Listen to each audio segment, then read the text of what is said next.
mahasiswa terhadap nilai akhir. Analisis dilakukan berdasarkan data simulasi sederhana dari 10 mahasiswa, yaitu fiktif. Tujuannya untuk menemukan hubungan antara tingkat kehadiran dan hasil belajar, serta merumuskannya menjadi aturan pola yang logis. 2. Hasil analisis dan aturan pola. Yang pertama ada data dan analisis. Data di bawah ini menunjukkan presentasi kehadiran mahasiswa selama 1 semester dan nilai akhir yang diperoleh.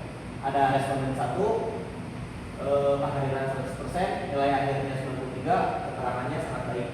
Kemudian ada responden 2, kehadirannya 95%, nilai akhirnya 90, keterangannya sangat baik. Kemudian ada responden 3, kehadiran 88%, nilai akhir 85, keterangan baik. Responden 4, kehadiran 75%, nilai akhir 78, keterangan cukup.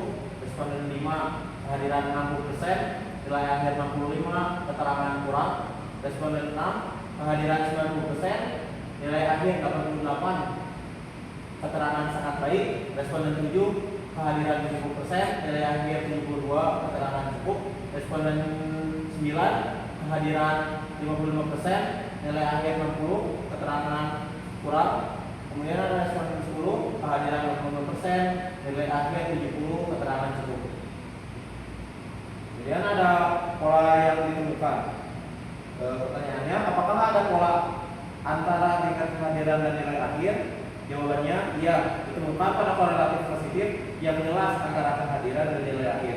Mahasiswa yang memiliki kehadiran tinggi lebih besar sama dengan 85% cenderung memperoleh nilai akhir tinggi lebih besar sama dengan 80%. Sebaliknya, mahasiswa dengan tingkat kehadiran rendah kurang lebih kecil 70% menunjukkan hasil belajar yang lebih rendah.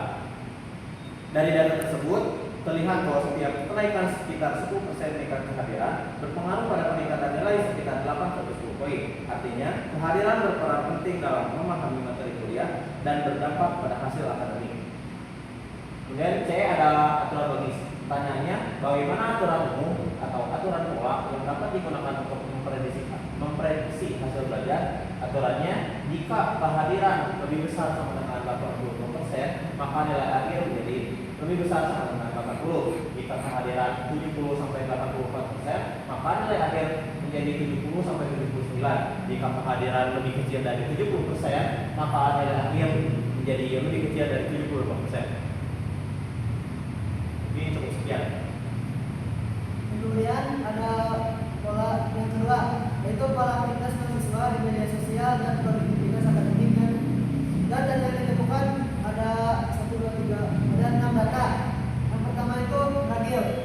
Dia waktu belajarnya itu 2 jam per hari dan waktu belajarnya itu 4 jam per hari.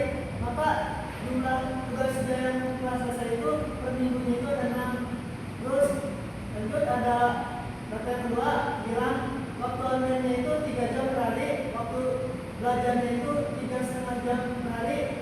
Maka jumlah tugas yang telah selesainya pun 5. Dan yang ketiga, Skylar, waktu online-nya 4 jam per hari, waktu belajarnya itu 3 jam, dan jumlah tugasnya itu 4 yang telah selesai. Messi, waktu online 5 jam per hari, waktu belajarnya 2,5 jam, dan jumlah tugas yang selesai per minggunya itu 3. Yang seterusnya ada Mbappe, waktu online itu 6 jam per hari, waktu belajarnya itu 2 jam per hari. Terus jumlah tugas yang dia selesaikan 2 tugas per minggu. Dan terakhir itu Kairi, waktu online itu 7 jam per hari, waktu belajarnya itu 1,5 jam, dan jumlah tugas yang telah dia selesaikan itu 1 tugas per hari. Pertanyaannya, adakah hubungan atau pola antara lama waktu online dan produktivitas, misalnya jumlah tugas yang selesai? Dan tentu ada. Terlihat di dalam pola bahwa semakin tinggi jam online di media sosial, maka semakin sedikit jumlah tugas yang diselesaikan. Nah, pola tersebut bersifat negatif atau negatif correlation, yang artinya ketika satu variabel naik, maka variabel lainnya itu turun. Kedua, bagaimana pola tersebut bisa dijelaskan secara logis?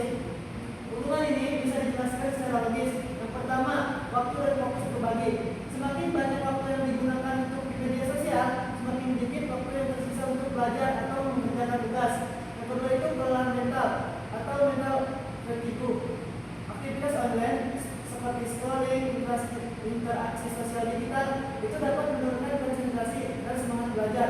Yang ketiga itu gangguan perhatian atau distraction. Media sosial memecahkan fokus sehingga walaupun waktu belajar sama, kualitasnya menurun. Yang keempat itu kecanduan digital, membuat mahasiswa lebih sulit mengatur prioritas akademik.